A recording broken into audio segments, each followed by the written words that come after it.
Howdy y'all. It's day 28 on the Colorado Trail, and I'm gonna recap day 27.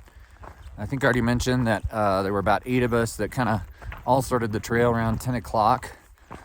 And but I needed to make a lot of miles because I wanted to get past the high point and make good progress towards Silverton. I didn't really need to, but I wanted to.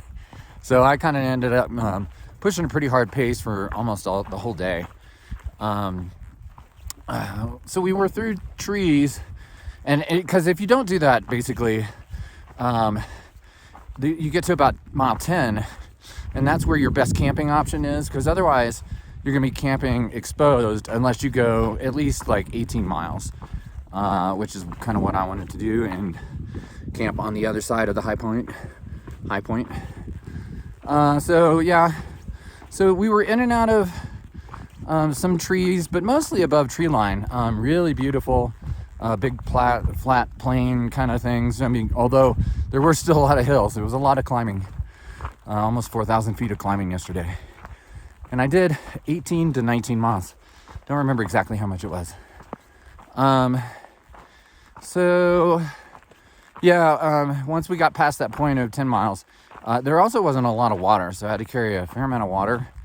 Or kind of got thirsty, so I did get a little dehydrated yesterday by the end of the day, but it was fine. So when I got to, I had already kind of figured out a camp area that I wanted to camp at, and as I was approaching it, I saw 2 tents there already, and I was like, grrr, bummer. But as I got up there, it turned out it was the daughter and the father of the family that I had hung out with at the Spring Creek Pass, the trailhead there. Give me a grilled cheese and Gatorade and cuties. So super nice people. And so they were like, hey, yeah, come on down, see if you can get a spot for a tent. And I was like, yeah, I think Brianna's behind me too. So she may wanna, I think she's gonna wanna camp here because she was pushing hard to get to Silverton. And so there was enough room, and so we kind of hung out there, and that was fun. And Brianna knew them too, I guess.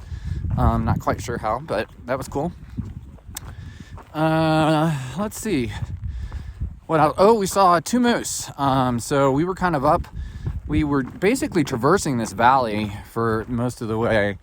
And we could look out over the valley with a creek down below.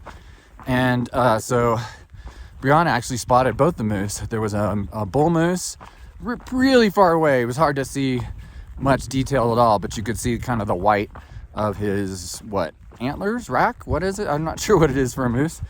And then we saw a female moose that was closer, and so that you could better tell. And then there were some deer running around out there, so that was cool.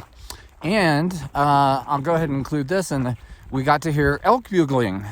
So I had met some hunters the day before, or earlier that day actually, in a pickup, and they had said that the elk had started bugling. And so yeah, like about 3 a.m, I was awake and I heard them bugling, and it was really cool. So fun day, a lot of climbing. Was very tired by the time I got there. I did the high point, which I did another video about the high point of the CT. So that was cool. Anyway, that's all for now. Bye.